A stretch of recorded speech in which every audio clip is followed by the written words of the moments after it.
You don't expect to hear a warbird pilot calmly report a prop governor failure, and then just minutes later, total engine power loss.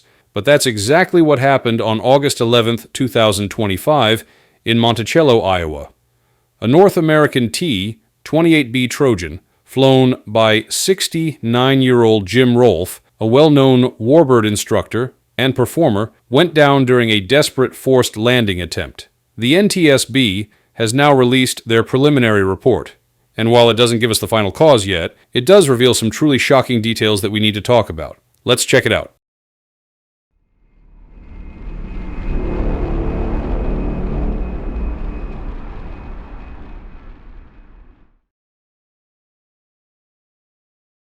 So, let's walk through what actually happened that afternoon.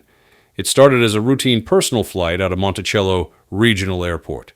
Nothing unusual until Jim came on the Common Traffic Advisory Frequency, CTAF, and reported he was having a propeller governor failure. Now, that's already a serious problem in an aircraft like this, but then, just moments later, things escalated fast. He radioed again, this time saying he had a total loss of engine power. At that point, Jim made the call to put the plane down in a nearby bean field about 2 miles southeast of the airport. According to the NTSB Prelim, he kept the landing gear retracted during that attempt. The aircraft hit the field, traveled about 275 feet, and then broke up badly before coming to rest, inverted. There was no post-crash fire, but the wreckage was catastrophic. And here's the frustrating part. Weather was absolutely not an issue. Clear skies, light winds, good visibility. This wasn't about external conditions. This was a pure mechanical emergency, the kind that's every pilot's nightmare.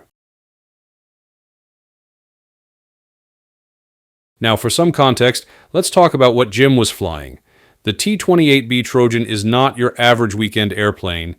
This is a heavy, high-powered ex-military trainer built for toughness, but also demanding a lot of skill from the pilot.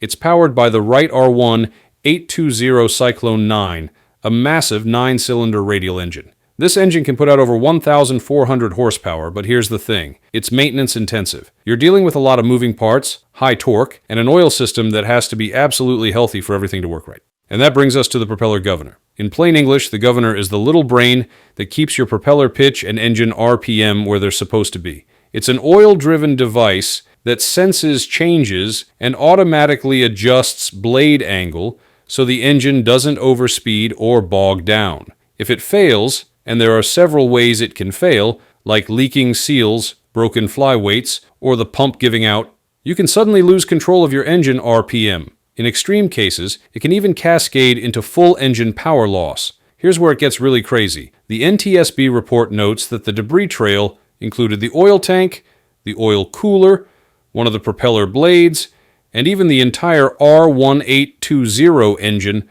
separated from the airframe. That kind of separation raises a ton of questions.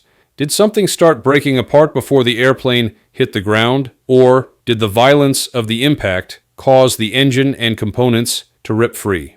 These are exactly the kinds of technical questions investigators are going to dig into over the coming months.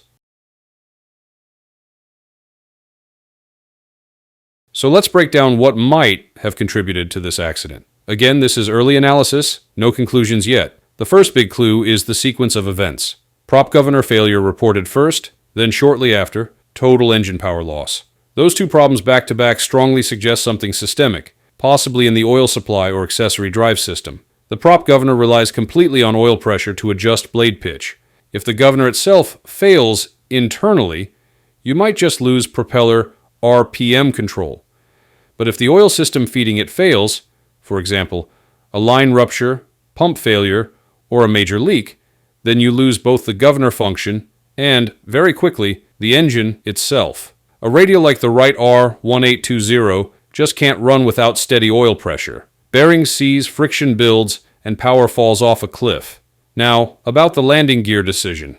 Jim left the gear, retracted, and that wasn't careless. In fact, a lot of emergency procedures actually recommend gear up for off-field landings, especially in fields, mud, or crops. Why? Because extended gear can act like a hook. It digs in and flips the airplane, sometimes violently. But here's the catch. Gear-up landings mean the fuselage takes the full hit.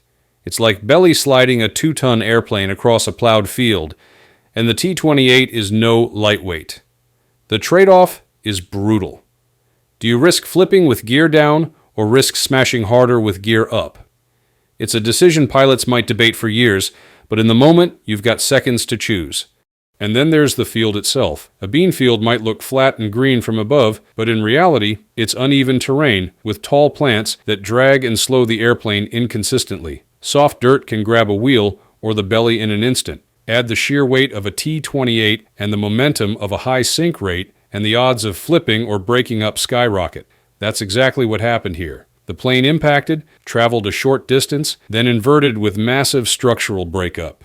Finally, let's talk about pilot response. From the prelim report, Jim did all the right things you'd expect. He reported the issue immediately, tried to get back to the airport, and when it became obvious he couldn't, he transitioned to an off-airport landing. He was a seasoned warbird pilot, not a rookie. But when you lose both propeller control and engine power in quick succession, even the most experienced aviator has very limited options.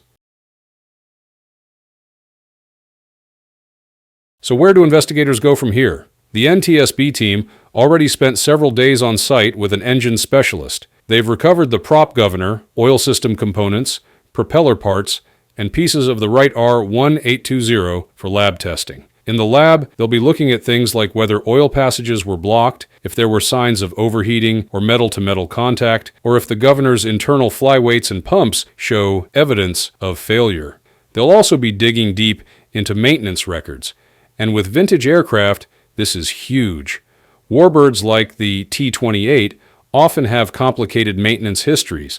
Sometimes parts are rebuilt, sometimes modified, sometimes sourced from multiple donors. Investigators will want to know if this engine or propeller had any recent overhauls, whether the prop governor had been serviced, and if any airworthiness directives or service bulletins were outstanding. Even a missing log entry could raise eyebrows. Another big piece is fracture analysis. The prelim noted that the engine, prop blade, and oil system components were found separated from the fuselage. Investigators will use metallurgy to figure out when that separation happened. If it broke apart in flight, that points to catastrophic failure while airborne. If it broke apart during the crash sequence, then the cause was impact forces, not a mechanical breakup. This is the kind of subtle but critical distinction the NTSB labs specialize in. And let's not forget data and human factors. Even though this was a vintage airplane without modern flight data recorders, there could still be ADS-B logs, radar returns, and of course the pilot's own radio calls. Investigators will line those up to build a second-by-second picture of the flight. On top of that, they'll consider human workload.